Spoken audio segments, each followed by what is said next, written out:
आग्रह है, निवेदन है कि इसको बड़ा प्रमुखता से खबरों में आए थे।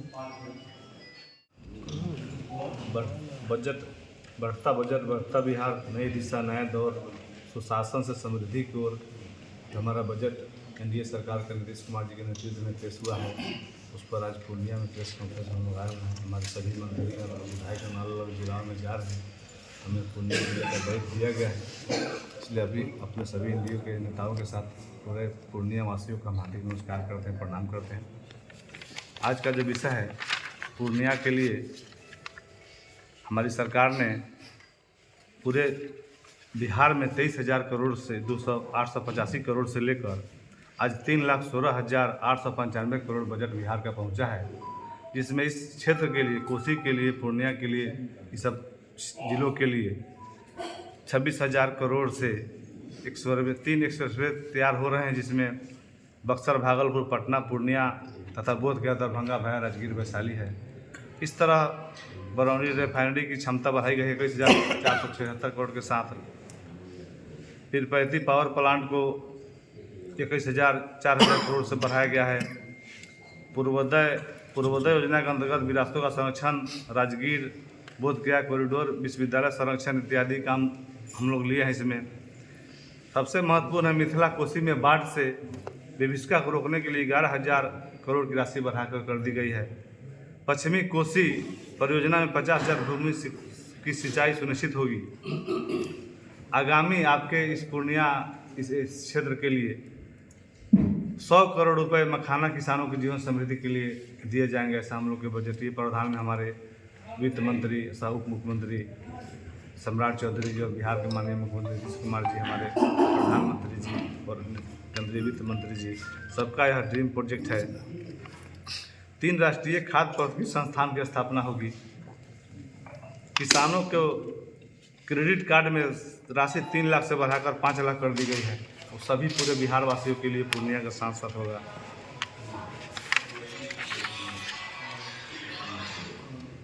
पटना एयरपोर्ट के विस्तार के साथ साथ Purnia airport, Raxaul airport, Rajgir airport, Sultanganj, Bhagalpur समेत नए ग्रीनफील्ड एयरपोर्ट की स्थापना होगी।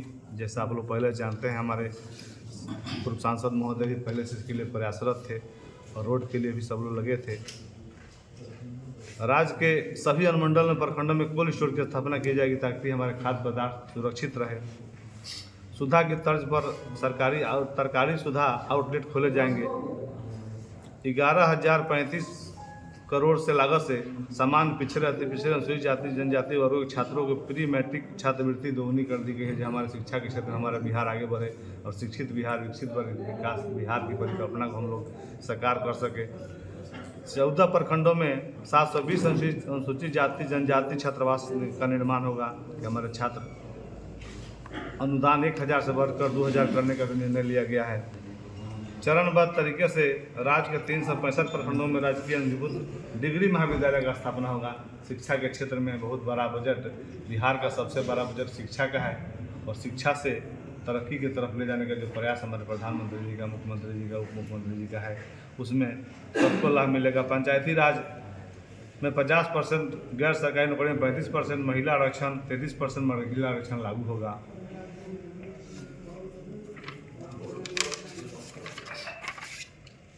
राज्य के सबसे महत्वपूर्ण भी है कि आप लोग गांव में देखते थे कि विवाह भवन, मंडप भवन हर जगह बना और गरीब कमजोर लोग को उसमें बहुत असुविधा होता था। तब राज्य के प्रत्येक पंचायत में कन्या विवाह मंडप की स्थापना होगी और इसका संचालन महिला समूह की दीदियाँ करेंगी। जीविका दीदियों के माध्यम से इसका संचालन किया जाएगा। हमारे ग्रामीण क्षेत्र में जो कमजोर हैं, गरीब हैं, उनकी बेटी की शादी करना चाहते हैं, उनको सारी सुविधा मुहैया कराई जाएगी। बिहार औद्योगिक नीति में बदलाव किया गया है, जिसका लाभ पूरे बिहार वासियों को मिलेगा। 16,130 करोड़ राशि से 3,000 फीडरों में बिहार गांव में, खेतों में पटवन हेतु बिजली उपलब्ध कराई जा रही है। इसके लिए भी प्रावधान किया गया है। निजी क्षेत्र के सहयोग से राज्य में नए मेडिकल कॉलेज की स्थापना, इन जनभागीदारी के आधार पर नए सरकारी मेडिकल कॉलेज खोले जाएंगे, जिसका लाभ पूर्णिया को भी पहले भी मिला है और भी बाकी जिलों को बिहार में मिलेगा। इस तरह बिहार के सभी प्रमंडलों में राष्ट्रीय मानकों के आधार पर खेल संरचना, हर एक प्रखंड में आउटडोर स्टेडियम निर्माण के, हमारे जो नौजवान हैं उनके लिए भी खेल की सुविधा बढ़ाया जाए। हमारे बच्चे खेल के दुनिया में बिहार से जाकर, पूर्णिया से जाकर देश और दुनिया में नाम रोशन करें। तो हर क्षेत्र में, चाहे खेल का क्षेत्र हो, विकास का क्षेत्र हो, सड़क का क्षेत्र हो, बाढ़ का क्षेत्र हो, जिस तरह से बिहार विकसित बिहार की परिकल्पना को, विकसित भारत की परिकल्पना को साकार करने का बजट है। और निश्चित रूप से डबल इंजन की सरकार में बिहार और आगे जाएगा, ऐसा हम सबका समेकित प्रयास है और जिसमें हम सब लोग आपके स्नेह आशीर्वाद से जरूर सफल होंगे। विपक्ष इस बजट को सिरे से नकार रहा है। विपक्ष का बजट आपको बताए हैं कि 23,000 करोड़ हुआ करता था और 23,000 करोड़ से 3,16,895 करोड़ हुआ, तो उनको अंदाज़ा ही नहीं है कि बिहार कहाँ जा रहा है और वो इसका आकलन नहीं कर पा रहे हैं।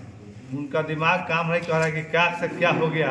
वो क्या चाहते थे, बिहार को रुका हुआ देखना चाहते, बिहार दौड़ रहा है और बिहार आगे बढ़ेगा। उनकी परिकल्पना की सोच से आगे बिहार जा रहा है। जहाँ तक सोचे नहीं होंगे वहाँ हमारे प्रधानमंत्री जी, हमारे मुख्यमंत्री जी, उप मुख्यमंत्री जी और हमारे सभी एनडीए के नेताओं का प्रयास है और एक एक कार्यकर्ता का प्रयास है कि बिहार विकसित बने और निश्चित रूप से बिहार और विकसित बनेगा।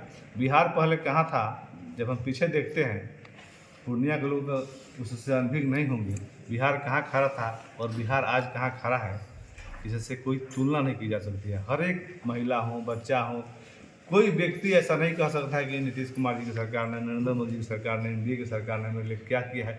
कोई तबका इससे वंचित नहीं, अगड़ा हो, पिछड़ा हो, दलित हो, महादलित हो, किसी को इसे छोड़ा नहीं गया है। सबका साथ, सबका विकास और सबका विश्वास, इसकी परिकल्पना को साकार करने का प्रयास हुआ है और आगे भी साकार होगा। सर, अभी आपने कहा कि 100 करोड़ की लागत से मखाना जाएगा, जो किसान उसमें खेती को बढ़ावा देने के लिए उनको खाद, जो भी उसके लिए सीरीज उनको उपलब्ध कराया जा सकते हैं, जो उनकी डिमांड होगी उसकी परियोजना तैयार की जाएगी। अभी बजट में प्रावधान किया गया है, उसका सारा लाभ किसानों को मिलेगा जो मखाना की खेती करते हैं। स्थानीय सांसद का कहना है कि मखाना बोर्ड का गठन पूर्णिया में, क्या कहेंगे, जो दरभंगा जा चुका है। हमारे पहले के जो सांसद रहे हैं, इनको हम बराबर रोड के लिए, जो कुछ रोड निकला है मुख्यमंत्री से मिलकर, परिवहन से मिलकर करते रहे हैं। और जो सारी जो भी योजनाएं हैं, एनडीए सरकार की उपलब्धियां है, जो पाइपलाइन में थी आज दिखाई दे रही है, उनका उसमें कोई योगदान नहीं है। जो हुआ है एनडीए सरकार ने की है और जो होगा वो भी हमारे एनडीए की सरकार ने। मखाना बोर्ड को क्या यहाँ पे लाया जाएगा? प्रयास किया जाएगा। यदि सब समेकित विकास की ओर हमारे प्रधानमंत्री जी चाह रहे हैं, तो अभी तो जो लाए हैं उसका पहले स्वागत कीजिए, और जो बातें हैं उससे भी हम लोग पूरा करने का काम करेंगे। जो सूचना के क्षेत्र में बिहार में क्या संभावनाएं देख रहे हैं? फिर एनडीए की सरकार बनेगी, जनता की सरकार है और नेचुरल गठबंधन है और हर हाल में एनडीए की सरकार 225 सीटों ज़्यादा बनेगी और इससे बेहतर मुख्यमंत्री, इससे बेहतर प्रधानमंत्री देश को कभी नहीं मिलने वाला है। और सभी एक एक लोग जानते हैं कि हमारा बिहार कहाँ था, कहाँ पहुँचा है और इसे आगे ले जाने का सपना सबको है और सभी सुरक्षित महसूस कर रहे हैं। इसमें सभी को खुशी है कि हमारी सरकार अच्छी काम कर रही है और आगे अच्छा काम करेगी। हम लोग निश्चित रूप से सफल होंगे। प्लेनेटोरियम का भी है पूर्णिया में, नहीं अभी तो इस जो है आपको बता, उस क्षेत्र में भी काम हो रहा है, काम हो रहा है हर क्षेत्र में, ये खासकर पूरे बिहार का नहीं, जो इस क्षेत्र के लिए जो लाया गया है उसको बारे में बताएं।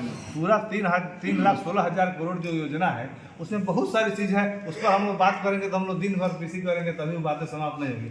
लेकिन मुख्य प्रमुख मांग में बातें थी, जो रोड बन रहा है, मखाना के लिए है, कृषि विश्वविद्यालय के लिए है, बहुत जो हवाई अड्डा के लिए है, जो प्रमुख विषय थी, जो आम जन भावना से जुड़ी थी या जो छूट गई भी होगी, उसके लिए फिर बजट में प्रावधान होते रहता है। उसको भी हम लोग आगे जोड़ने का काम करेंगे, उसमें कहीं आपकी कोताही नहीं बढ़ती। सर, इस इलाके में पलायन सबसे बड़ा समस्या है, उसको लेके बजट में कोई व्यवस्था नहीं की। रोजगार का व्यवस्था है। हम लोग जिस विभाग के मंत्री बने हैं उसी में प्रावधान है कि अभी बच्चों को स्किल करना, बड़े बड़े स्टार्टअप को दूसरे राज्य के, दूसरे देश के जो भी कंपनी है उसको लाने का, उसमें हम लोग व्यवस्था बनाए हैं और तुरंत आपको इसका रिजल्ट दिखाई देगा कि हमारे बिहार के रोजगार, बच्चे बिहार में रोजगार करें और बिहार से बाहर भी जाएँ तो इतने स्किल होकर जाएँ कि देश और दुनिया में बिहार का नाम रोशन कर सके। और बिहार से बाहर जाना वो कोई खाने का विषय नहीं है। बिहार में यदि टैलेंट है, बिहार का आईएएस पूरा देश को चला रहे हैं, तो क्या खुशी की बात है कि दुख की बात है? तो हमारे बिहार के लोग इतने टैलेंटेड बने, इतने उनके अंदर क्षमता विकसित कर दें तो दुनिया में कहीं जाएं तो बिहार का नाम आगे बढ़ाएं, पूर्णिया का नाम आगे बढ़ाएं, ऐसा हम लोग का प्रयास है और यह सफल होगा। हम प्रधानमंत्री जी को और माननीय मुख्यमंत्री जी को विशेष तौर पे आभार प्रकट करना चाहेंगे कि हम लोग 2020 से माननीय सांसद दिनेश चंद्र यादव जी और हम लोग लग के निरंतर देश के सड़क परिवहन मंत्री आदरणीय नितिन गडकरी जी से लगातार संवाद कर जो Patna Purnia greenfield access road आज स्वीकृत हुआ है, जिसका निर्माण अभी होना है, जिसका अभी जमीन अधिग्रहण होकर निर्माण होना है, हम लोग 2020 से लगे और 2023 में इसकी डीपीआर की स्वीकृति मिली थी, डीपीआर का टेंडर निकला था और कुछ तकनीकी बाधाएं आने के कारण यह स्थगित हो गई थी। स्थगित क्या, उसको शिथिल हो गया था। लेकिन फिर से जब बिहार में एनडीए की सरकार बनी और प्रधानमंत्री जी ने इसको हरी झंडी दी और केंद्र सरकार इस पे राशि की घोषणा की और अभी जमीन अधिग्रहण का काम चल रहा है। इसका अलाइनमेंट पहले से तय है, अलाइनमेंट तय हो चुका है, लेकिन कुछ नेता, रुपौली की जनता, धमधा की जनता, पूर्णिया की जनता को उनको पसंद नहीं आया, तो उसको डाइवर्ट करने के लिए सड़क परिवहन मंत्री जी से मिलके उसको खुर्दा एक्सप्रेस बनाने का प्रयास कर रहे थे। और हम लोगों के जीते जी तो संभव ही नहीं है कि कोई इस एलिमेंट को डाइवर्ट करा देगा, मरते दम तक ये होने नहीं देंगे हम लोग। और ये एलिमेंट तय है, इसी एलिमेंट पे काम होगा। और पूर्णिया को प्रधानमंत्री जी और माननीय मुख्यमंत्री जी ने मिलके बड़ी सौगात देने का काम किया कि यहाँ से एक हम लोगों को पटना जाने के लिए सुलभ ग्रीनफील्ड एक्सेस रोड, इस रोड की खासियत होगी कि हर जगह से रोड पे लोग नहीं चल पाएंगे, हर जगह इसका ट्रैफिक सिस्टम अलग होगा। तो यहाँ से आप पटना की दूरी 3 घंटे 3.5 घंटे में आप तय कर पाएंगे। ये बड़ा ही हम लोगों की उपलब्धि का विषय है पूर्णिया के लोगों के लिए। इसके लिए हम जितनी प्रशंसा करें आदरणीय प्रधानमंत्री जी का और राज्य सरकार का, वो कम होगा।